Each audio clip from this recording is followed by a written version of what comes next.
So, Jai Hind everyone. We have a lot of topic today. 17 topic to discuss. We will be discussing one by one. The first topic is the bomb threat, जो हम लोगों ने continuously पढ़ा है कि civil aviation में ये issue है, और इसके लिए रेगुलेटरी बॉडी क्या हमने देखा था लास्ट क्लास में. What is the regulatory body for that? Bureau of Civil Aviation for Security. अभी 2 दिन 3 दिन लास्ट की क्लास में शायद पढ़ा था, कल ही तो पढ़ा था. ठीक है. बॉम्ब थ्रेट मतलब हॉक्स, झूठ में नहीं होता है कि झूठी खबर फैलाना कि बम है और उसके कारण फ्लाइट डिले हो रहा है. तो परसों भी हुआ था 20 फ्लाइट डिले, कल 25 संडे फ्लाइट डिले. ठीक है. तो कंटिन्यूसली ऐसे केसेस हैं. Let union government carry out the caste census survey to the Karnataka. तो यहाँ पे लिंगायत से कम्युनिटी है, उनका एक अलग तरीके का थॉट है, मतलब सोशल रिलीजियस है, वो अपने आप को हिंदू से अलग मानते हैं. जैसे है वो शिव की पूजा करते हैं, पर थोड़ा सा उनका एक तरीके से रिफॉर्म मूवमेंट है. तो थोड़ा सा उसके बारे में पढ़ेंगे. वो कह रहे हैं कि अपने आप को एक अलग रिलीजन का दर्जा मांग रहे हैं. जैसे है ना, कई बार हमें लगता है बुद्धिज्म हिंदुइज्म से मिलता है, लेकिन वो एक अलग रिलीजन है. जैनिज्म में भी लगता है जनरेट यहीं पे हुआ है, कुछ कुछ चीज़ें वो हिंदुइज्म से भी लेते हैं, but they were the reform movement. तो हम उसके बारे में थोड़ा सा पढ़ेंगे. So it will be part of GS paper 1. Art and culture में रिलीजन आता है. Then we will see that the Udan scheme, उड़े देश का आम नागरिक. उड़ान का फुल फॉर्म हुआ यू से उड़े, देश का आम नागरिक. इसमें है कि जो हम एयरपोर्ट जितने भी हैं, जिस एरिया में नहीं है, मानिए कोई डिस्ट्रिक्ट है, छोटा डिस्ट्रिक्ट है, देवरिया में है एयरपोर्ट नहीं है ना, संत कबीर नगर में भी नहीं है, कुशीनगर में तो इंटरनेशनल एयरपोर्ट है. ओके. वो नाम के लिए है, वहाँ पे अब चलता है कि नहीं चलता है तो बहुत अलग बात है, लेकिन बहुत उनका है एक्सपेंशन का प्लान. अभी मैंने देखा था तो खूब बड़ा प्लॉट लेके रखा है, और वो तो 20 साल से लेके रखा है, 20 साल से ये प्लान चल रहा है. ठीक है. तो जहाँ पे नहीं है, जैसे देवरिया में नहीं है, संत कबीर नगर में नहीं है, महाराजगंज में नहीं है, तो छोटे छोटे जगहों पे भी चाहते हैं कि प्लेटफॉर्म बने और आम जनता भी एरोप्लेन से उड़ के जाए, सस्ता करने के चक्कर में. Okay. After that we will see that the Dalit teen assaulted and force to say Jai Shri Ram. तो ये सोसाइटी का है, थोड़ा बहुत सोसाइटी में क्या चल रहा है, किस तरीके का सेकुलरिज्म, कम्युनलिज्म, ये सब का एग्जाम्पल हम के रूप में देखेंगे. First international marathon in the Kashmir. तो फर्स्ट है तो पीसेस के लिए इंपॉर्टेंट हो जाएगा कि अभी कश्मीर ने फर्स्ट कराया. उमर अब्दुल्ला भी उसमें दौड़े हैं, 26 किलोमीटर कुछ लाइक दैट, 26 या 16 kilometre. Okay. Then we will see that the tribal women in AP injured at the gaur attack her in forest. तो गौर जो होता है, कैटल जो होते हैं ना, गाय भैंस बकरी, इन सभी में जो कैटल्स का एक क्लास होता है ना, दे आर द मिल्किंग होते हैं ना, तो उसमें सबसे बड़ा इंडियन गौर होता है, काफी बड़ा होता है, भैंस से भी बड़ा होता है, जंगली भैंस एक तरीके से कहा जाता है. ओके. तो इसके बारे में थोड़ा सा पढ़ेंगे. After that we will see that the cyclone Dana, this is about to strike the Odisha. तो साइक्लोन्स का नाम जो भी है हम देखते रहेंगे, ताकि पीसेस में मैचिंग कराए तो हमको पता चले कि कहाँ पे आया, कहाँ टकराया, कहाँ पे ओरिजिन हुआ. After that we will see that the Quad group of countries take part in back-to-back naval war games. Naval war games को मतलब एक्सरसाइज कर रहे हैं. अभी हमने मालाबार एक्सरसाइज देखा, तो उसको हम एक बार और देखते हैं कि उसमें क्या क्या कर रहे हैं, कब से स्टार्ट हो रहा है. After that we will see that the Karva Chauth significance. तो आप लोग करवा चौथ कल थी, तो क्या है सिग्निफिकेंस बताइए. ऐसा है कि कैसे हम फॉरकास्टिंग को इम्प्रूव कर सकते हैं, और जितना भी हमारा साइक्लोन है या जो इम्पैक्ट क्लाइमेट पा रहा है, वो अटलांटिक ओशियन से भी इन्फ्लुएंस होता है. After that we will see that the pollution balls ice ink blue. कई कोस्टल एरिया में ऑस्ट्रेलिया के जो तार के होते हैं ना, तार जिससे रोड बनता है, उसका काफ़ी पोल्यूशन बीच एरिया में फैल गया था, तो कुछ दिन के लिए बंद कर दिया गया. तो उस पर थोड़ा सा इस पर डिस्कशन है.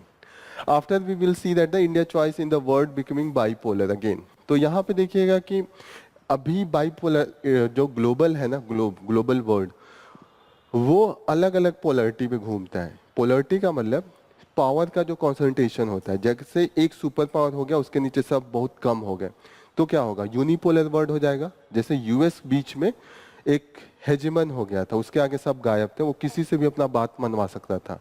तो that was a unipolar world. कभी कभी होता है कि दो बड़े बड़े नेशन उभर के आते हैं और उस दो पोलरिटी बना लेते हैं, कुछ देश इनके साथ होंगे, कुछ देश इनके साथ होंगे। जैसे जब यूएसएसआर था और यूएस था तो बीच में बाईपोलर था, जब यूएसएसआर चला गया तो यूनिपोलर बना। अभी हम देख रहे हैं फिर बाइपोलरिटी आ रही है, चाइना उभर के आ रहा है, चाइनीज पावर उभर रहा है, यूएस को कंपटीशन दे रहा है। तो इसी पे डिस्कशन है, शशि थरूर का ये आर्टिकल है, अच्छा आर्टिकल है। उन्होंने लिखा है कि अभी का जो बाइपोलरिटी है एंड यूएसएसआर के टाइम पे था वो बड़ा अलग है। वो बड़ा आइसोलेशन में था, जब यूएसएसआर था वो अपना अलग आइडियोलॉजी पुश कर रहा था, यूएस अलग कर रहा था। अभी का जो है चाइना का भी सेम आइडियोलॉजी है, पॉलिटिकल आइडियोलॉजी अलग है, लेकिन चाइना में भी कैपिटलिज्म है, मास प्रोडक्शन है, प्राइवेट प्लेयर खूब प्रोड्यूस कर रहा है। और यूएस का भी सेम है। और यूएस और चाइना इंटरडिपेंडेंस है। पहले ये यूएसएसआर अलग अपना डेवलपमेंट कर रहा था, क्योंकि आप देखिएगा कि maximum companies in the US Chinese company जाके प्रोड्यूस करते हैं, मैन्युफैक्चरिंग बहुत डिपेंडेंसी है एक दूसरे से, ट्रेड और एक दूसरे से जो सर्विसेज है, कॉमर्स है, बहुत हाई लेवल पे है। तो अभी की जो बाइपोलरिटी होगी वो एकदम इस तरीके से नहीं होगा कि कोल्ड वॉर टाइप का, कोल्ड वॉर होगा लेकिन बहुत कुछ इंटरडिपेंडेंस होगा। पहले यूएसएसआर से कोई डिपेंडेंसी नहीं था, अलग अलग डेवलप कर रहे थे। अगर वो एक दूसरे से टोटल आइसोलेशन हो जाते तो भी इम्पैक्ट नहीं पड़ता, लेकिन चाइना ना ही यूएस से अलग हो सकता है, ना ही इंडिया का भी तो यही केस है, क्यों हम नहीं लड़ रहे हैं। इंडिया का बहुत इंपोर्ट होता है, चाइना को भी अर्निंग हो रही है। तो लाख हमारा किसी से शत्रुता है और मेरे शॉप पे वो आके सामान खरीद रहा है, तो एक बार लड़ाई करने में मैं भी सोचूंगा, क्योंकि वो मेरा कस्टमर भी तो है। तो that is the case with the US and China, तो उस पर डिस्कशन है। After that we will see that the on climate finance to developing nation.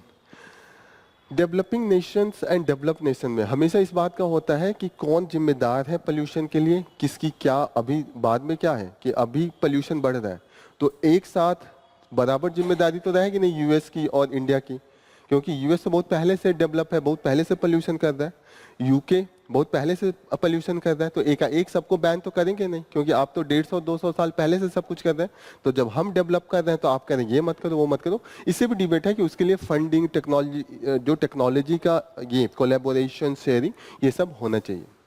Then we will see that the what does the new lady justice statue signify. तो यहाँ पे supreme court में एक, आपने देखा होगा वो पिक्चरों में भी, एक लेडी तराजू लेके, स्केल लेके ऐसे खड़ी होती है, उनका आंख बंद होता है। तो अभी हमने मॉडिफाई कर दिया उसको, इंडियन टाइप का, ये जो ब्लाइंड फोल्ड है वो हटा दिया है, साड़ी पहना दिया है। तो कुछ चीजें हैं तो वो काफी कुछ सिग्निफाई करती हैं, तो उसको हम लोग डिटेल में, हाँ, एक हाथ में कॉन्स्टिट्यूशन, जिसमें पहले तलवार हुआ करता था, अब कॉन्स्टिट्यूशन है। और फिर उनके एक जो उनकी ड्रैपिंग है, जो पहले वो वेस्टर्न अटायर था, अभी साड़ी पहना दिया गया। तो दीज आर द थिंग्स। तो देखेंगे उसका क्या मतलब है, क्यों पहनाया था उसको, बड़ा अच्छा इंटरेस्टिंग टॉपिक है, तो उसको थोड़ा सा अच्छे से डिस्कस करेंगे। After that we will see that the major port, अभी जो बे ऑफ बंगाल यहाँ पे है, this Andaman and Nicobar sea वाले एरिया में, तो वहाँ पे एक मेजर पोर्ट है, उसको देखेंगे। एंड बांग्लादेश के कोर्ट में थोड़ा सा अमेंडमेंट हुआ है कि parliament can not remove the जजेस, ठीक है। पाकिस्तान में भी इसी तरीके का एक हुआ है कि Pakistan constitutional amendment bill caps the chief justice tenure 3 years. तो दोनों जगहों पे थोड़ा सा कॉन्स्टिट्यूशनल चेंज हुआ है और वहाँ का एक काफ़ी सिग्निफिकेंस चेंज है। चीफ जस्टिस का आप टेन्योर फिक्स कर दिया है 3 इयर्स, और एक जगह पे उन्होंने कहा कि दे कैन नॉट रिमूव। तो थोड़ा सा इसको देख लेंगे, ठीक है। पहला न्यूज़ जो हम लोग देखते हैं that is the from the front page. जल्दी जल्दी करते हैं क्योंकि आपका हिस्ट्री का भी क्लास लगेगा, हमने काफ़ी इसमें वो भी कर लिया। Okay, militants gun down. तो यहाँ पे किस जगह पे ये है, सोनमर्ग एरिया में है। तो मर्ग क्या होता है, जो घास वाला पहाड़ों पे होता है ना, सुंदर सा, स्विट्जरलैंड का आपका जब भी पिक्चर में देखते होंगे तो क्या आता है, हिल पे सुंदर सा मीडो टाइप का आता है, हरे हरे घास वो। तो उसको इंडिया में जो हिमालयन एरिया मर्ग कहते हैं। गुलमर्ग, सोनमर्ग, ये सब आपने देखा होगा। तो these are the meadows, grassland.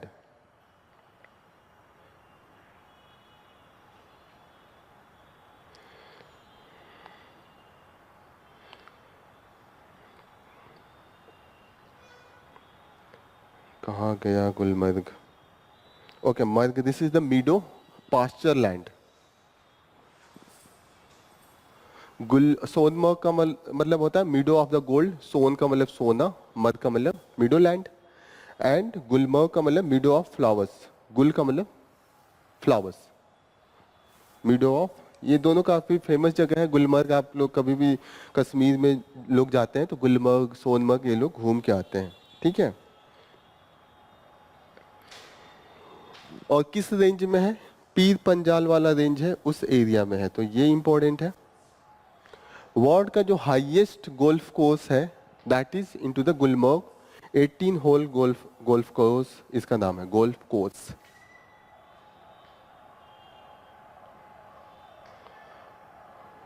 Gulmarg में है वर्ल्ड का सबसे highest golf course, 18 hole golf course नाम है।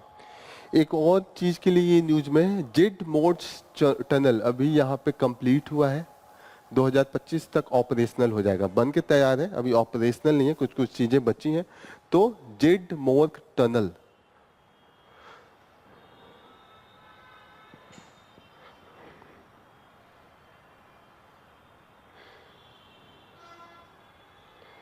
नेक्स्ट इंपॉर्टेंट न्यूज कि जो हॉक्स, हॉक्स का मतलब क्या होता है?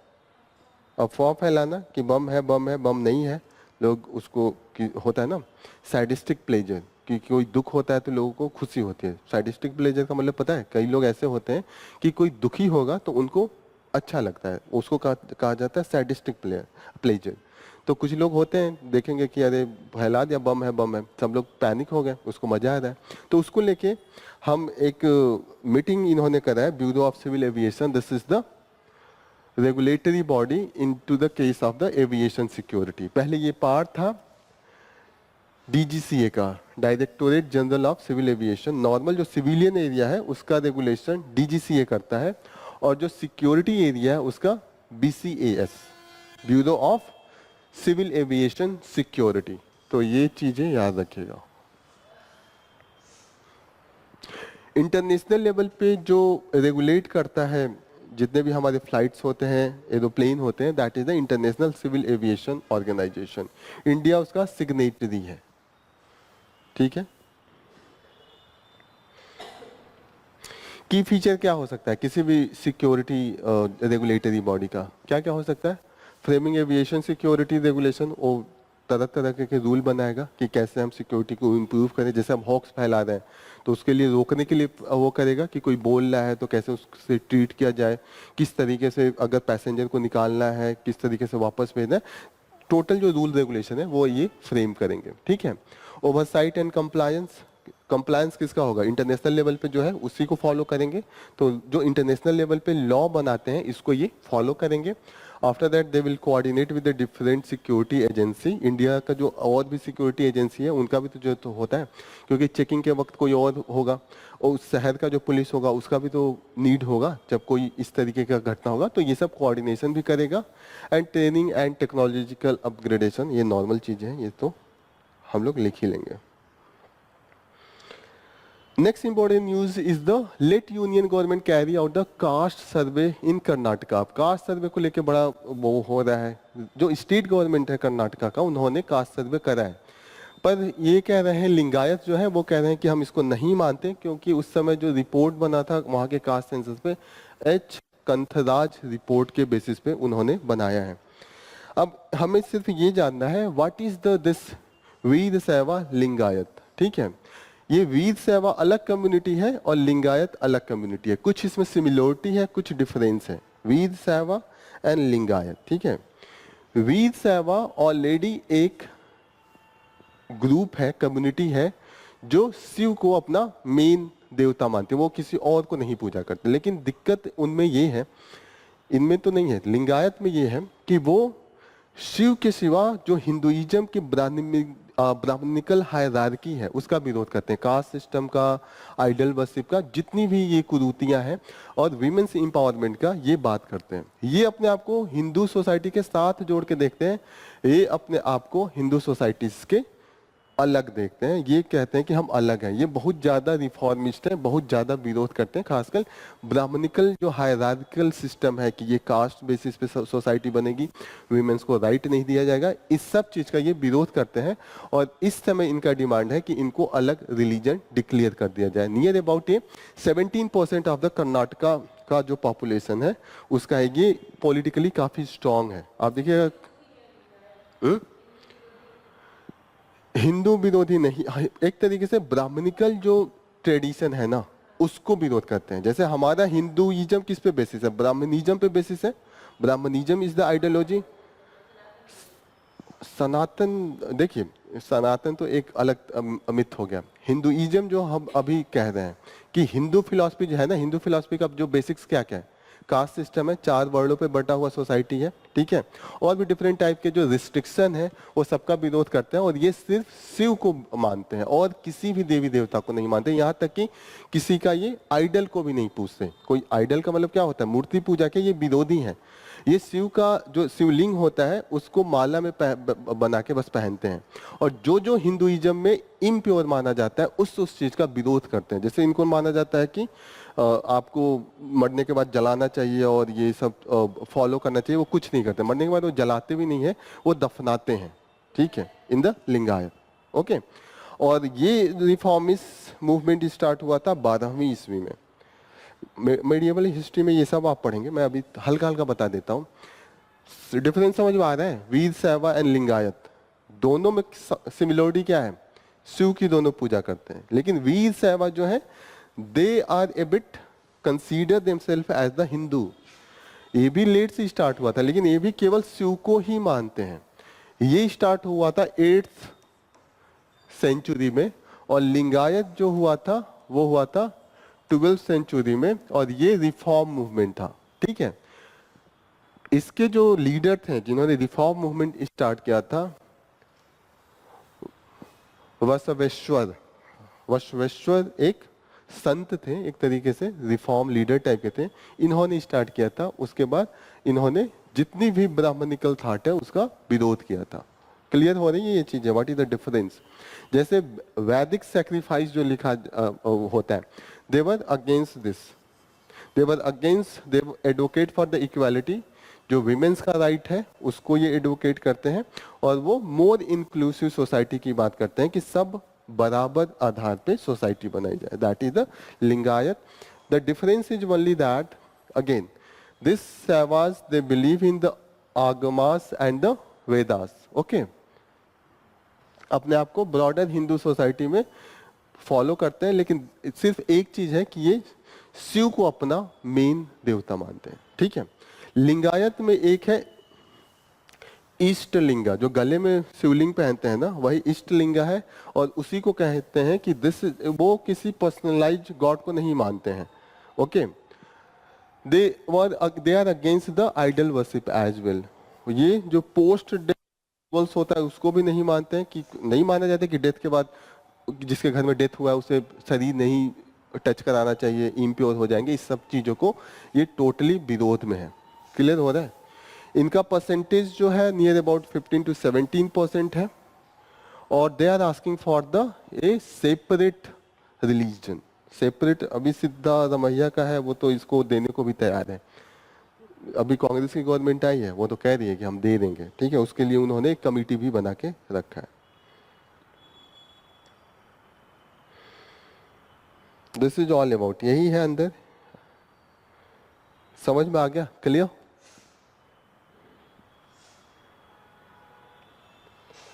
Next important news is the Udan scheme का 3 जगहों पे मोदी जी ने उड़ान स्कीम के अंदर में, उड़ान एक रीजनल कनेक्टिविटी का स्कीम है। रीजनल एयरपोर्ट एयर कनेक्टिविटी का स्कीम चला रही है सेंट्रल गवर्नमेंट। ओके, इसमें क्या है? उड़े देश का आम नागरिक। इसमें मोदी जी जब स्टार्ट किए थे तो बोले थे कि जो चप्पल पहनने वाले लोग हैं वो भी अब फ्लाइट से घूमेंगे, इतना सस्ता एयर का टिकट हो जाएगा, ऐसा उन्होंने बोला था। ओके, तो इसमें ये था कि डिक्रीज करके जो एयर फेयर होना चाहिए वो नियर अबाउट 2500-2400 के आसपास इन्होंने कॉस्ट करने की बात की थी। और दूसरी चीज ये है कि जहां जहां एयरपोर्ट नहीं है वहां वहां ये एयरपोर्ट बना रहे। क्या क्या इनका मेन एम है? पहला एम है कि जो एयरपोर्ट की फ्लाइट कॉस्ट होनी चाहिए, कि आपका जो 1 आवर्स का 1 आवर्स का अगर फ्लाइट है, जैसे मानिए आपकी दूरी कम है, 1 आवर्स में कहाँ से कहाँ तक जाया जा सकता है? 600 किलोमीटर आराम से कर सकते हैं। ठीक है, यहाँ से दिल्ली जा सकते हैं एयरपोर्ट से 1 आवर्स में, तो उतना का 2500 के आसपास होना चाहिए।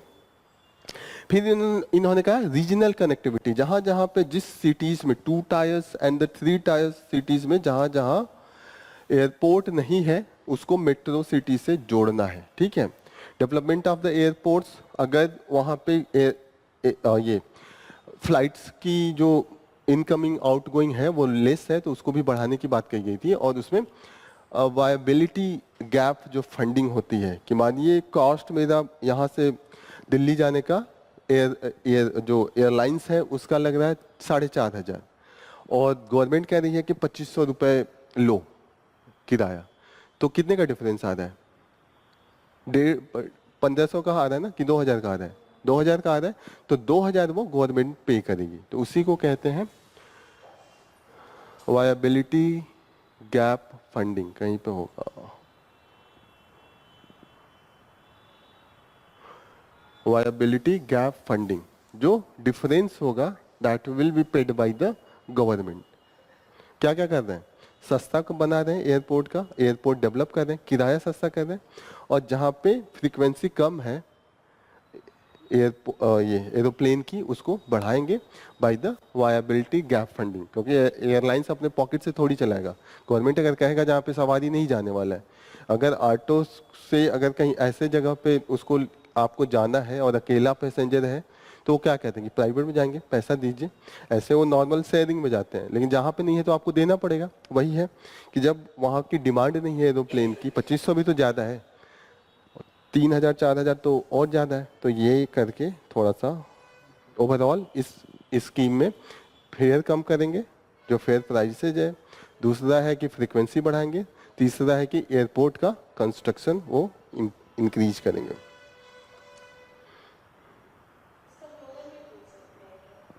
उड़े देश का आप नागरिक, अब भूलेगा थोड़ी है। मोदी जी का वो वाला स्पीच सुन लीजिएगा जिसमें उन्होंने बोला कि चप्पल पहनने, हवाई चप्पल पहनने वाला हवाई यात्रा करेगा, तो कभी नहीं भूलेगा।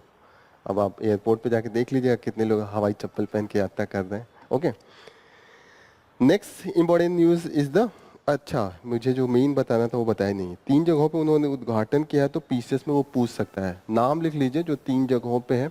यूपी में एक जगह है सहारनपुर, ठीक है, सहारनपुर वेस्टर्न यूपी में है, बागपत के बगल में है शायद, बरेली के बगल में है। सहारनपुर बरेली के बगल में है ना? कोई गया है सहारनपुर इसमें से? मेरे एक मित्र थे सहारनपुर के, मुझे लग रहा बरेली के जस्ट बगल में है। हाँ, तो सहारनपुर में उद्घाटन किया है। फिर छत्तीसगढ़ में सरगुजा एक जगह है, सरगुजा छत्तीसगढ़ का एक अच्छा जगह माना जाता है, थोड़ा सा, हाँ गुफा भी है और वहाँ पे वाटरफॉल है, बहुत फेमस है। बाघ तो मध्य प्रदेश में।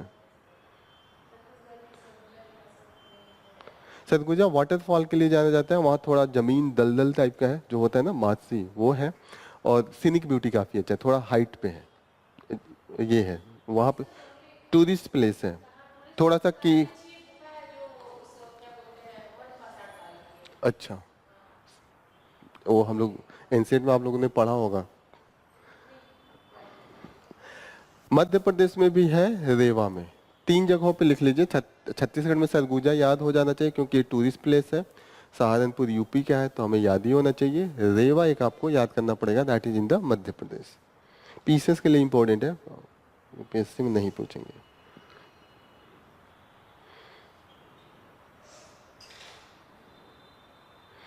International, first international marathon into the Kashmir, बस इतना ही इंपॉर्टेंट है। और कितने घंटे की, 21 किलोमीटर, 21.5 किलोमीटर ये लंबा था। तो बस इतना जानिए कि अभी जो मैराथन हुआ है in the Kashmir, that is the first international marathon. International participation होता है इसीलिए ये इंटरनेशनल जोगी मारा, हाँ जोगी मारा भी तो फेमस है। जोगी मारा गुफा इनटू द, आप लोग लिख लीजिए, जोगीमारा गुफा, that is in the Surguja. Ancient history में काम आएगा। आगे बढ़े जल्दी जल्दी, क्योंकि मैम बैठी हैं, उनको हिस्ट्री का क्लास लेना है, 5:30 बजे तक क्लास छोड़ना भी है। लिख लिया ना वो इंटरनेशनल वाला। नेक्स्ट इंपॉर्टेंट न्यूज है गौर। इंडियन गौर होता है बैल के जैसे होता है, उसका पिक्चर एक बार दिखा देता हूँ। अब मैं थोड़ा जल्दी जल्दी पढ़ाता हूँ। ये गौर है, एंड इसका जो आपको इंपॉर्टेंट लिखना है, this is the vulnerable category में आता है। जो होता है ना कि उसका कंजर्वेशन स्टेटस जो है, that is the vulnerable. Okay, and schedule 1 into the wild life protection act. Wild life protection act है जो जितने भी एनिमल वल्नरेबल हैं उनको डिफरेंट कैटेगरी में लगता है, और उसी अनुसार उसको मारने पे सजा होती है, ताकि कोई मारे नहीं।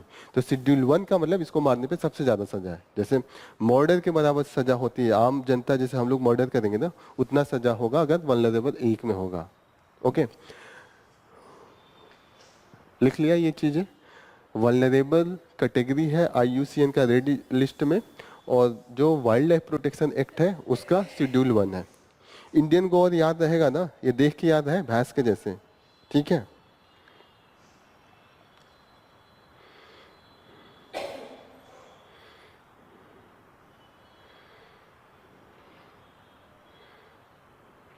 अच्छा, इसमें एक और चीज बतानी थी मुझे।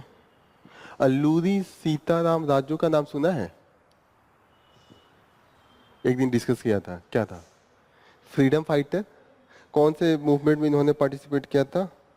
रंपा, Rampa rebel. This was into the 1922 से 24 में, ठीक है। अंग्रेजों ने इनको फांसी पे चढ़ा दिया था 1924 में। और क्यों ये विरोध कर रहे थे? मद्रास फॉरेस्ट एक्ट पास किया था 1822 में अंग्रेजों ने, तो मूवमेंट ऑफ द ट्राइबल्स को रोक दिया था, और उस एरिया में मैक्सिमम जो ट्राइबल का मेन प्रोफेशन था शिफ्टिंग कल्टीवेशन था। ट्राइबल क्या करते हैं, यही तो करते हैं ना कि जगह जगह जाएंगे, फल फ्रूट तोड़ के खाएंगे, तो घूमना पड़ेगा ना, एक जगह तो फिक्स करके रहेंगे नहीं, क्योंकि उनको अलग अलग टाइम पे अलग अलग जगहों पे फ्रूट्स मिलेगा, अलग अलग जगहों पे एनिमल्स मिलेंगे, तो उनका इसीलिए उनको काफ़ी दिक्कत हुई थी। जो यूज किया था गुरिल्ला वारफेयर का जो टैक्टिस होता है, बहुत अच्छे से यूज किया था। अंग्रेजों की हालत थोड़ी सी खराब थी, काफ़ी परेशान करके रखा था। डिस्पाइट अंग्रेजों के पास अच्छा टूल्स था, जो उनके पास डिफेंस के इक्विपमेंट से मच बेटर थे, ये तो तीर धनुष से ही लड़के भी, लेकिन इनका जो टैक्टिस था कि छुप के मार के भाग जाना, वो काफ़ी परेशान कर दिया था अंग्रेजों को। ओके, एक और चीज है इसी में दिया है कि दिस ट्राइबल जो है जिसको मारा है कोंडा रेड्डी है, and they comes under the particular vulnerable tribal group. इनको PVTG कहते हैं। जैसे ट्राइबल में भी जो सबसे ज़्यादा वल्नरेबल है, जिनकी जैसे कि उनकी लैंग्वेज गायब हो रही है, उनकी जनसंख्या कम हो रही है, उनको एक और अलग, जैसे ट्राइबल तो कई हैं, ट्राइबल तो हजारों में है, 1000 में से 75 को एक अलग सेपरेट ग्रुप में रखा गया है कि ये ट्राइबल सबसे ज़्यादा पिछड़े हैं, सबसे ज़्यादा इनकी विलुप्त होने के चांसेज हैं। जैसे हमने पढ़ा था ना, सेंटलीज, वहाँ पे जोरवा, ये सब आते हैं into the PVTG। Full form है इसका पर्टिकुलर वल्नरेबल ट्राइबल ग्रुप। और इसका इन्होंने इस डेबर कमेटी बनाया था, उसके रिकमेंडेशन पे बनाया था, डेबर कमेटी के रिकमेंडेशन पे इसको बनाया था। इस समय 75 है, जब स्टार्ट किया था तो 52 थे, धीरे धीरे इंक्लूड किया है। क्लियर? डेबर कमेटी, डेबर कमीशन 1960-61 में बना था कि ट्राइबल में जो सबसे ज्यादा है उनका एक अलग से ग्रुप बनाया जाए। क्या नाम है? PVTG, particularly vulnerable tribal group.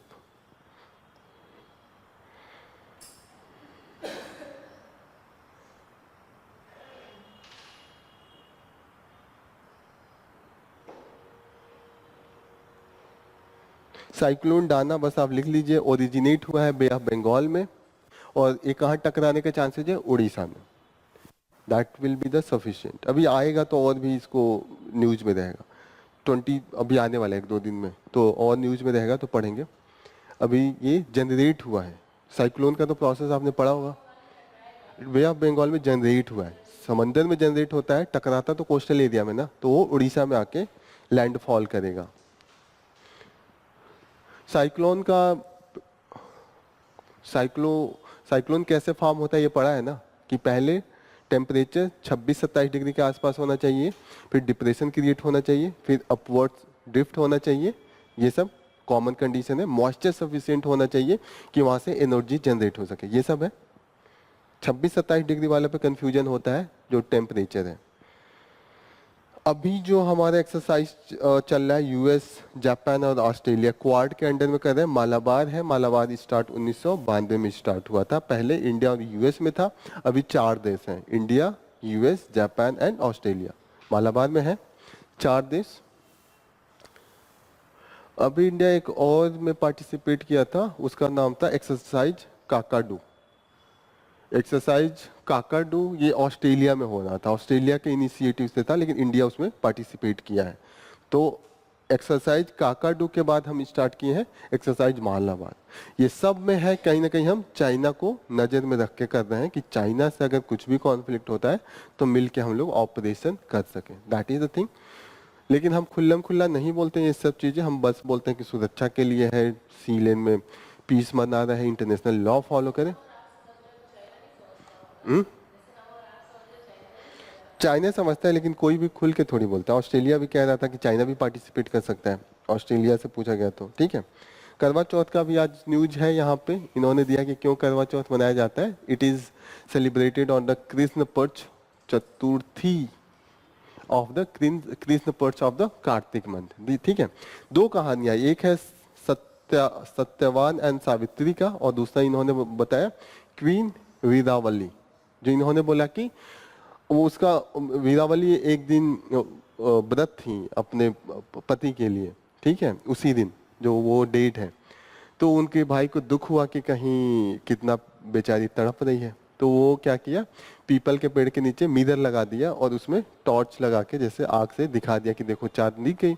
उस समय मिरर कॉमन नहीं हुआ करता था, वो दूर से देखा मिरर में, उसे दिख गया कुछ पीपल के पेड़ पे, तो जाके खाना वाना खा लिया, पानी वानी पी लिया। फिर उसका जो पानी वानी पिया, उनके पति के मरने का खबर आ गया।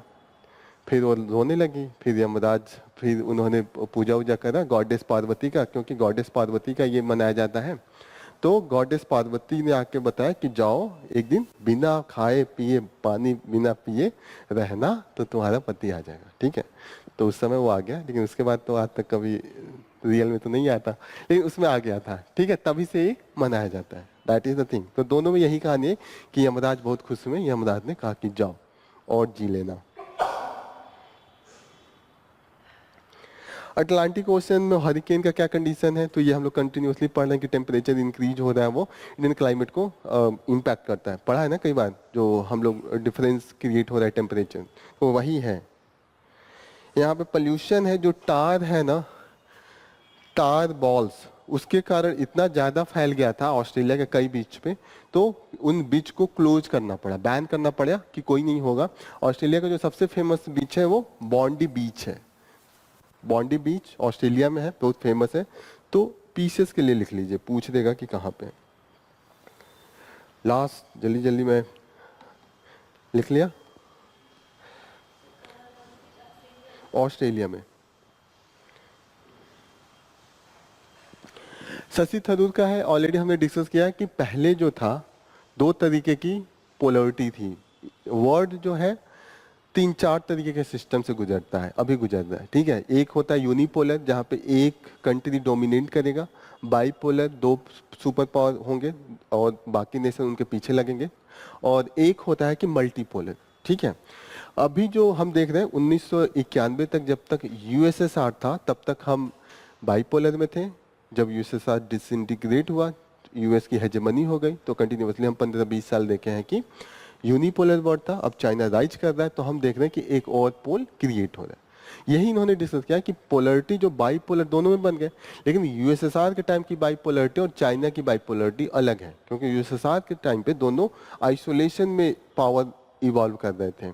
उस समय डिपेंडेंसी नहीं थी, लेकिन इस समय डिपेंडेंसी है, तो वो लड़ाई उड़ाई होना जिस तरीके से उस समय हो रहा था थोड़ा सा कठिन है। फिर भी एक दूसरे को ये लोग हड़काते रहेंगे। यूएस थोड़ी चाहेगा कि चाइना राइज करे। जो हालत उसने किया था यूएसएसआर का, क्या आइसोलेट कर देना, उसका आइडियोलॉजी को एकदम कंटेन कर देना, चाइना को करना मुश्किल है, क्योंकि चाइना का भी इम्पैक्ट है, क्योंकि वो मैन्युफैक्चर कर रहा है और पूरे वर्ल्ड में सप्लाई कर रहा है। यूएस की भी डिपेंडेंसी चाइना पे है। तो इसीलिए ये वाला बाइपोलर इंडिया के लिए भी फायदेमंद है। उस वाले बाइपोलर में थोड़ा सा ये था कि आप इसके पक्ष में जा रहे हैं तो उसके अगेंस्ट में, और युद्ध के बहुत चांसेस रहते थे क्योंकि आइसोलेशन में था। फिर भी न्यूक्लियर बम था तो युद्ध तो नहीं होना था। अभी भी यह है कि युद्ध नहीं होगा, लेकिन अभी इतना ज्यादा टकराव भी नहीं होगा। जो कोल्ड वार उस समय था ना कि छोटे छोटे देशों को लड़ा देना, अभी भी लड़ाएंगे लेकिन उस इंटेंसिटी पे नहीं लड़ाएंगे और एक एक सब कुछ ब्रेक नहीं कर पाएंगे। और यूएस के लिए चाइना को रोकना मुश्किल है, क्योंकि यूएस की खुद डिपेंडेंसी चाइना पे ओवरऑल, इन्होंने यही डिस्कशन पूरे में किया है। ओके, समझ में आ गया? इतना तो समझ में आ रहा है ना, बाइपोलर, यूनिपोलर, मल्टीपोलर। इंडिया चाहता है मल्टीपोलर वर्ल्ड हो, क्योंकि हम भी तो एक पोलर बनना चाहते हैं। 5-6 पोलर हो, इसमें इंडिया भी एक पोल हो।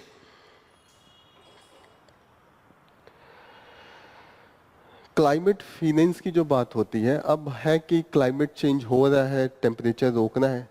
अब ये है कि टेम्परेचर कम करना है तो क्या होगा?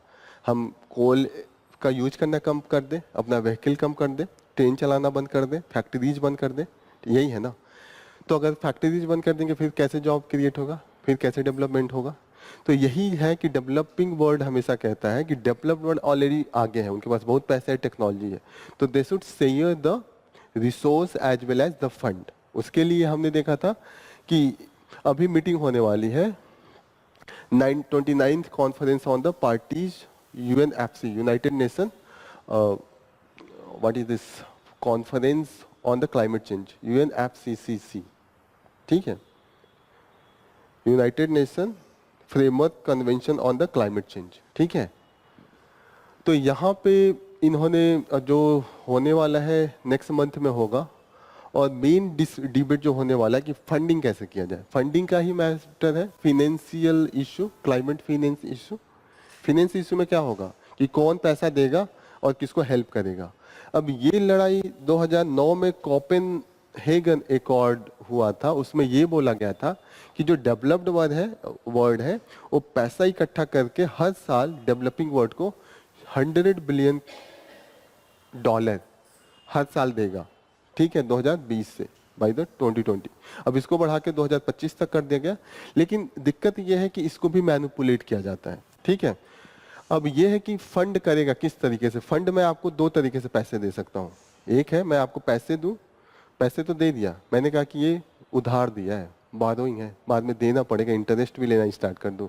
तो एक तो इसमें डेवलप्ड वर्ल्ड मैनिपुलेट कर देता है, डेवलपिंग वर्ल्ड को उधार देगा, उसने कहा फंड तो दे दिया क्लाइमेट चेंज पे, हो गया ना। एक बिजनेस का भी तो फंडिंग होती है। एक है कि आपने घाटा पहुंचा है, कंपनसेशन दीजिए, ग्रांट होता है ना, उसमें आप वापस नहीं लेते हैं, तो ग्रांट के पैसे बहुत कम है। इन्होंने देखिए लोन के रूप में 70% दिया है, जो फंड दिया है 70% का है कि देना पड़ेगा, इंटरेस्ट भी देना पड़ेगा, सिर्फ 28% है जो ग्रांट है, ठीक है। तो मैनिपुलेशन है, जैसे टेक्नोलॉजी भी दे रहे हैं तो बेच रहे हैं काफी ज्यादा रेट पे और कह रहे हैं कि हमने तो दे दिया। तो इसी पे है कि ट्रांसपेरेंसी नहीं है, और ट्रांसपेरेंसी की काफी जरूरत है, जो है ना कि इसी पे ये टोटल डिस्कशन है।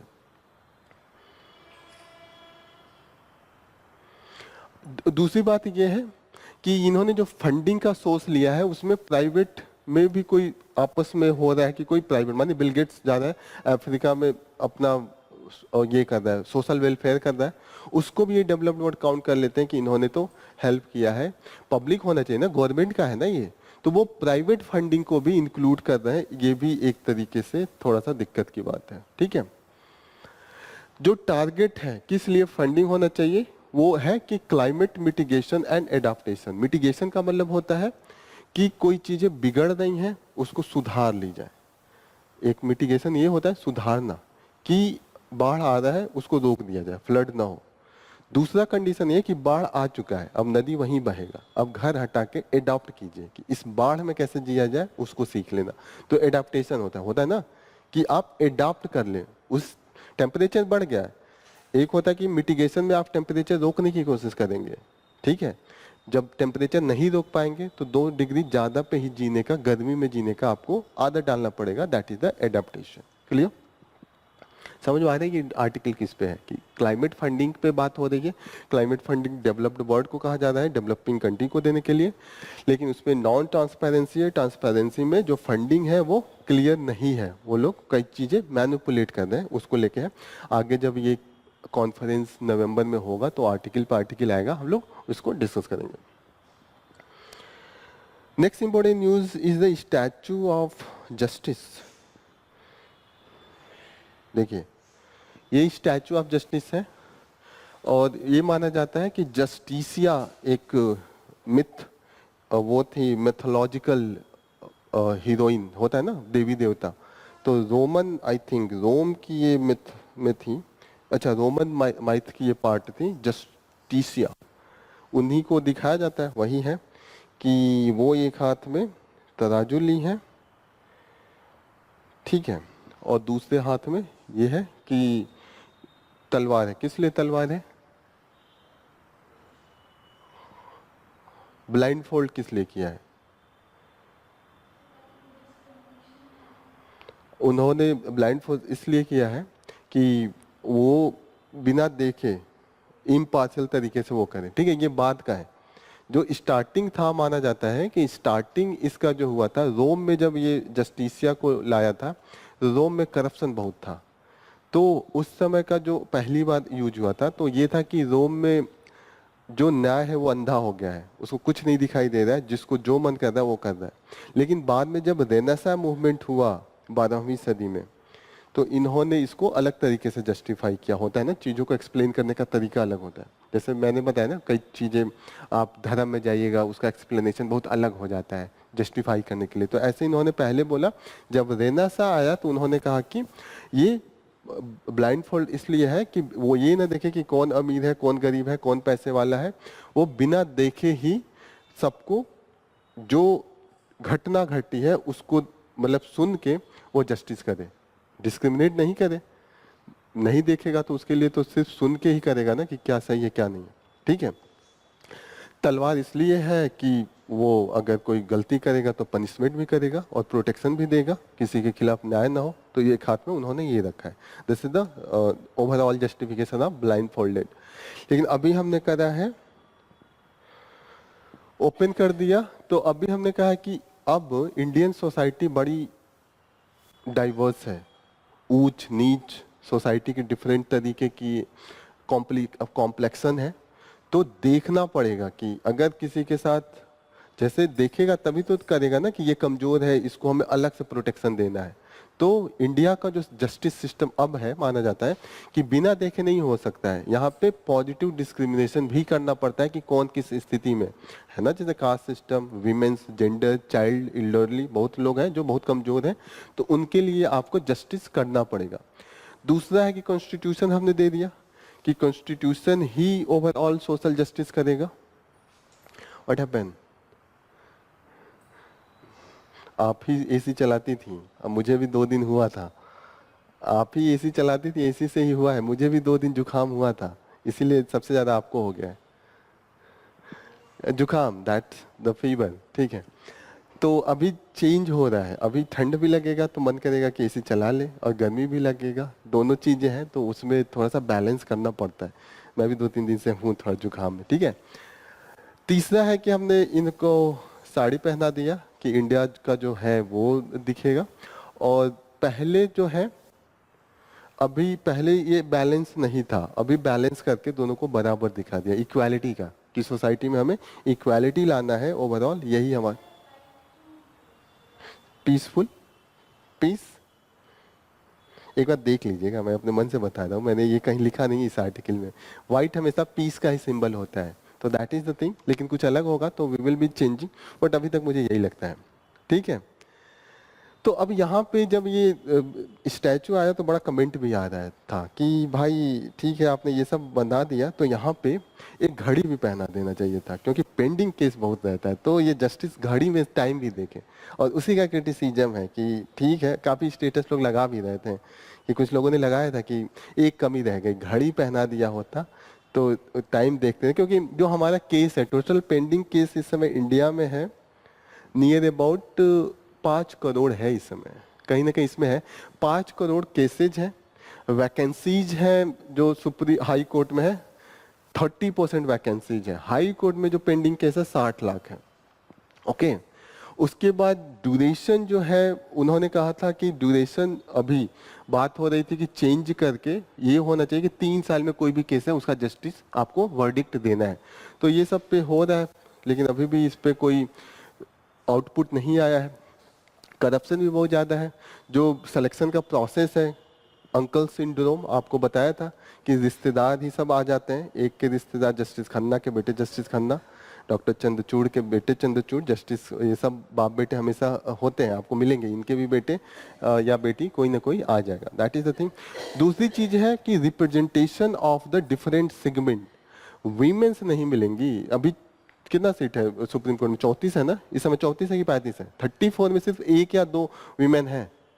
एक तो दिक्कत ये है वीमेंस का रिप्रेजेंटेशन काफी कम है। साथ साथ जो ओबीसी एससी एसटीज इनका भी रिप्रेजेंटेशन बहुत कम है। देखिए 50% वीमेन है लेकिन 15% जुडिशरी में जो जजेज हैं वो वीमेन है, तो 35% का डिफरेंस आ रहा है।